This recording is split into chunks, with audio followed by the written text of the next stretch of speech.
Hello students. So in this part of lecture we are going to study systems biology. What is systems biology? Basically, systems biology is that particular field of study where we try to understand the biological networks of any living organism by comparing it with similar other systems, suppose some electrical network or the working of a chemical plant. ঠিক আছে, মানে যেমন ধরো in a chemical plant there is a host of complicated network of chemical activities. Chemicals are used, goods are manufactured, they are packed, lots of electrical signals going on, lots of different types of activities that together they come together and form a complicated chemical plant network. Similarly, electrical network. Okay, in a complicated IC, suppose the particular types of integrated circuits which are present in your mobile phone, there on a single chip, on a single silicon chip, complicated electrical networks, and also capacitors, resistors, interconnected capacitors, resistors, transistors, diodes and whatnot, power source, all are integrated together. So there is a complicated interconnection between several components. Exactly in this manner we will try to study the biological systems where various types of interconnected pathways of biological components will be analyzed, modeled and compared to the chemical plants or electrical network. So systems biology is a comprehensive quantitative analysis, not qualitative, quantitative analysis, because we will study specific circuits. In fact, quantitative analysis of the manner in which all the components of a biological system interact functionally over time, how they interact, how the different components interact with each other. So where is the difficulty? Difficulty lies in many factors. First of all, scale of interaction. It is large scale versus small scale. There are molecular interactions, there are long genome or DNA. The length of DNA is quite large. It is twined, it's intertwined, the length is large. So it is genome wide versus small scale networks. Discipline, there are biological mechanisms, there are physical mechanisms, and certainly all biological mechanisms cannot be explained by using simple theories of physics or chemistry. Method, computational methods as well as experimental methods, we have to use both. Analysis, there is determinism, there is also probability. Because a simple example I can give to you, when a baby is born, okay, there is genetic combination, but which sperm will be combined with which ovum, or which type of particular genetic combination will actually take place, we cannot tell beforehand. So it is a game of probability. Now if we compare it with a chemical plant or electronic circuit, there are no pipelines inside the cell. The reactants and products are not restricted with reactors, very important. In chemical plants, the reactors are fixed. In biology, same component can take place in various types of different chemical reactions, biochemical reactions. Characteristic times of cellular events vary over a wide range, nanosecond to millisecond. Petroleum plants cannot self-replicate, of course, they cannot, they are not alive. Signal molecules are not restricted to electrical channels. They travel here and there. They can act in a variety of manners. Genetic circuits are not restricted by circuit boards. There is no fixed chip on which circuits are made. Cells generate their own energy. They are their own powerhouse, and cells are final and first of all and last of all, they are alive. So systems biology is a combination of electrical signal or gene regulation, they are electrical, mechanical, for example membrane transport, and chemical, for example cellular processes. So systems biology is a combination of electrical, mechanical and chemical interactions. Now let us study a little bit electrical activities of a cell, positive control and negative control. This is very interesting. In order to study the concept of positive control and negative control, we need to know what are operons. So operons is a group of genes, nothing else. It is a cluster of coordinately regulated genes. Operon bolte ki bojhay? Operon includes structural genes which act as enzyme, regulatory genes which act as activators or repressors. They regulate certain physical processes. They either activate a process or repress or stops a process.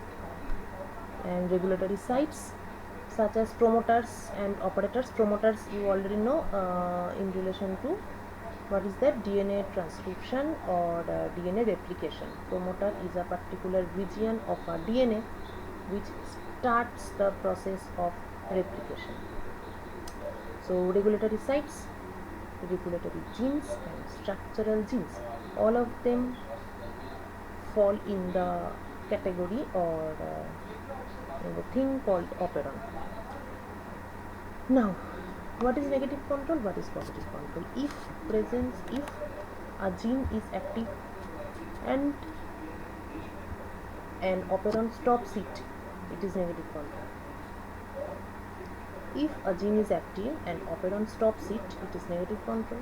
If a gene is inactive, operon starts it, it is positive control. Negative control genes, operons, are called repressor. Negative control factors which have negative control are called repressor. Factors which generate positive control are called activators. So proteins, regulatory proteins act on the operons. If the regulatory protein stops an operon, then the protein is called repressor. If the regulatory protein starts an operon, it is called activator. So activators and repressors are basically nothing but regulatory proteins. Activators have positive control, operon is switched on. Repressors are negative control, operon is switched off. In terms of circuit symbol,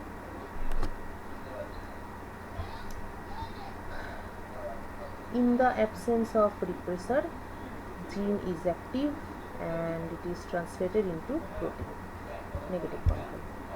In the presence of activator, gene is translated into protein. In the absence of repressor, this bar means absence. In the absence of the repressor, gene is into protein. In the presence of the activator, gene is into protein. This is negative control, this is positive control. Very, very famous example, the lac operon. What is lac operon? The full form is lactose operon. It is a special type of operon present in E. coli. And it controls the process of lactose metabolism. Lactose ke digest করে, lactose হজম করে। তাহলে বোঝাই যাচ্ছে lactose operon helps in lactose metabolism. That means lactose operon should work only when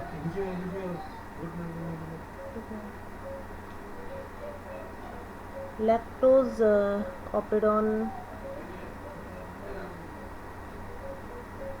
should act only when lactose is present, because it processes lactose. So when lactose is present and glucose is absent, lactose operon starts to work.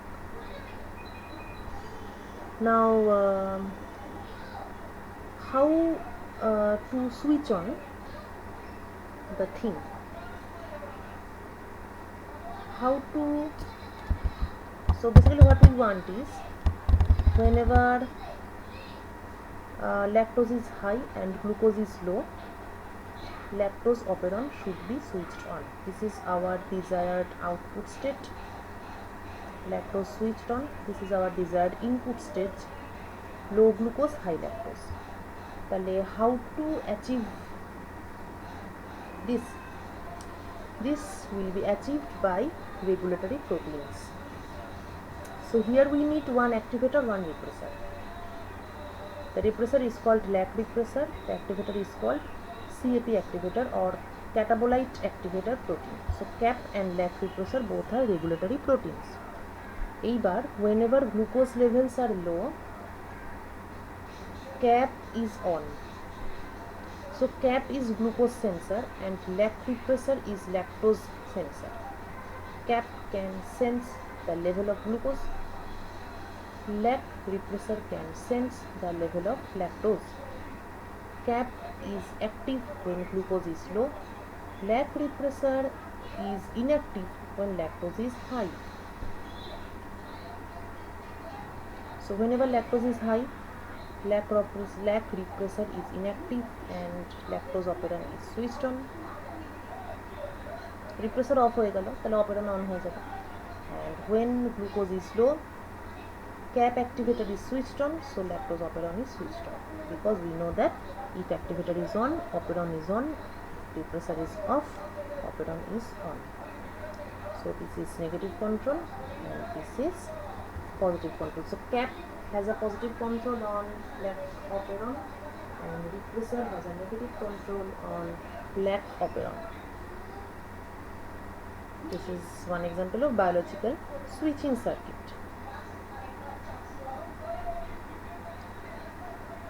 Now let us come to genetic circuits. So it basically falls in the area of systems synthetic biology. Synthetic biological circuits are an application of synthetic biology.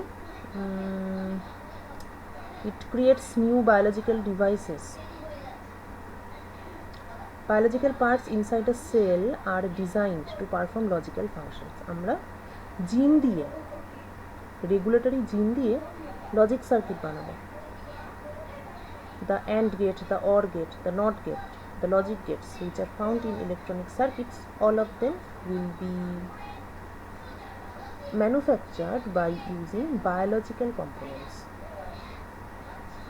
The applications range from inducing the production to adding a measurable element like GFP.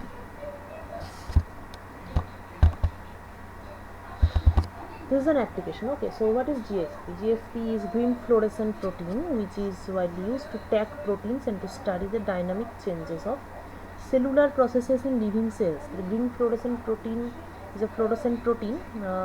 Whenever we are studying a particular cell, what we do is we add some GFP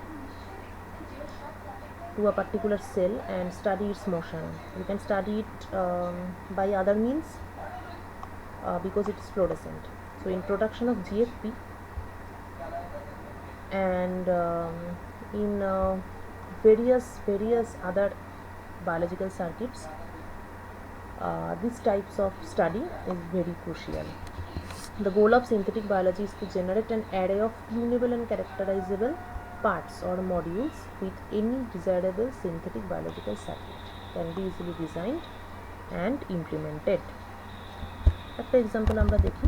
আচ্ছা, বর্তমানে যেগুলো বেশি হচ্ছে synthetic বায়োলজির আন্ডারে, using biological components, we have been able to design repressilator, toggle switch, mammalian tunable synthetic oscillator, bacterial tunable synthetic oscillators, different types of oscillators basically. So what is an oscillator? You have studied multivibrators. অসিলেটরটা কি ওই function generator যেটা ল্যাবে তোরা use করিস in function generator there is no input but there is sine wave like output. Oscillators can generate sinusoidal wave or triangular wave or square wave without any kind of input. Only they need is power supply to run the machine. You know, you need a power supply to run the machine, but there is no input. Otherwise there is no input. The machine produces sinusoidal waves or triangular waves completely by itself. So now we will study a few of them. First is repressilator. So what is a repressilator? The repressilator is a genetic regulatory network consisting of at least one feedback loop with at least 3 genes.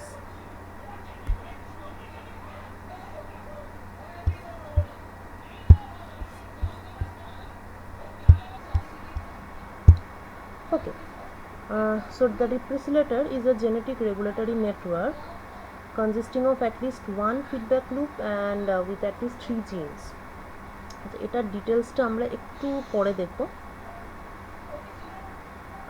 তবে একটা জিনিস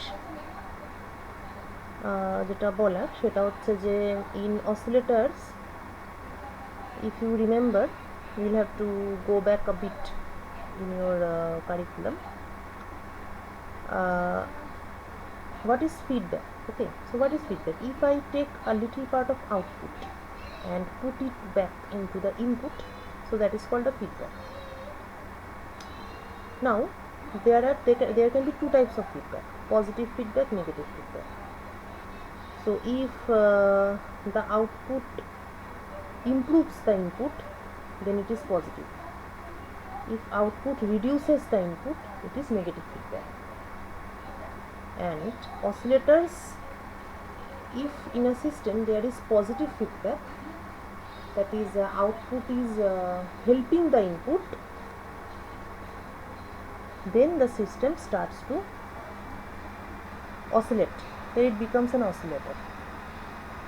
But also yes, in some special situations oscillations are also possible with negative feedback. So whatever, in any case of whenever there is a certain system of feedbacking in a circuit, it can act as electrical oscillatory system. Anyway, so more details later. So now examples of genetic logic circuit. Activating promoter, signal A, signal B both activates the promoter. Gene 1 and gene 2, they are activated. Gene 1 product is protein, gene 2 product is also protein. They are activated in turn, and there is a particular regulatory gene which is activated only in the presence of both of these gene 1 and gene 2, and you get desired gene product. So you get desired gene product only if signal A and signal B both are present. So this is genetic AND circuit.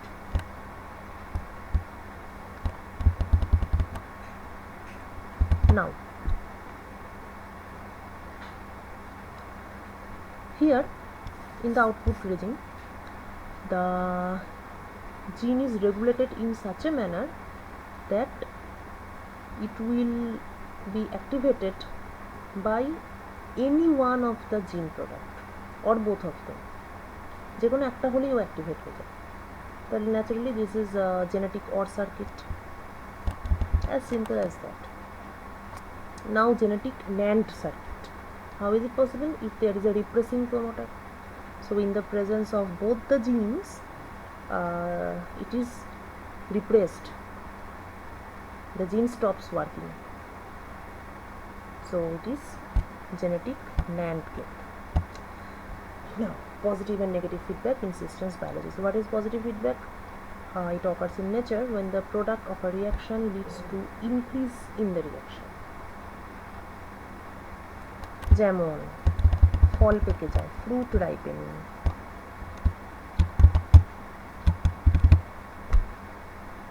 Fruit ripening, whenever a fruit is ripe, it gives off a gas, ethylene. When exposed to this gas, the apple near it also ripens. And ওরাও যখন whenever it is ripe, it also produces ethylene. So the output is increasing the input. Positive feedback. Childbirth. Whenever labor begins, the baby's head is pushed outwards, downwards. So pressure of child on the cervix. Contraction begins, child is pushed. More pressure, more oxytocin. Oxytocin leads to more pressure. Positive feedback. Output increases the input. Baby is born. Blood clotting. Wounded tissue releases chemicals. Chemicals activate the platelets. Platelets release more chemicals. They again activate more platelets. Wound clots. Positive feedback. Negative feedback. Whenever the product is decreasing the reaction, it is negative feedback. So negative feedback stabilizes a system. Temperature regulation of body. খুব গরম পড়েছে, it's hot, so temperature increases, body begins to sweat. Vasodilation. Evaporative cooling occurs when you sweat and you switch on a fan, so it evaporates, your sweat evaporates, evaporative cooling takes place. Temperature drops, goosebumps appear, and it is called vasoconstriction. And this leads to a decrease of temperature and body attains a stable temperature. So output decreases the rate, decreases the input, or output stops the vasodilation. Output helps vasoconstriction. Blood pressure regulation. Blood pressure needs to remain high enough to pump blood, but not so high to cause any damage. So whenever the heart is pumping, baroreceptors detect the pressure. If the pressure is too high, a chemical signal is sent to the brain via glossopharyngeal nerve. The brain sends a signal to adjust the rate of pumping. If the pressure is low, heart rate increases. If the pressure is high, heart rate decreases. So negative feedback helps a system to maintain a stable condition. Osmoregulation refers to the control of concentration of various liquids within a body to maintain homeostasis. Okay, and this is also an example of negative feedback in our body. So why feedback is important? Because we want to maintain a stable state, and we always should control or keep a check on the output, so that the body can regulate its own mechanism in order to have a desired result. Change in feedback loop can lead to various issues, including diabetes mellitus. So blood glucose levels. When it is high, insulin is secreted and glucose level becomes low. When glucose level falls, glucagon is secreted. Blood glucose levels increase. So by glucagon and insulin, a positive and negative feedback, blood glucose remains steady. If there is any disturb in the insulin feedback loop or glucagon feedback loop, you will be diagnosed with diabetes or low sugar problem, any one of them. Okay, so much for today. In our next class, we will study further examples of feedback, and we will study one genetic oscillatory circuit. Thank you, students.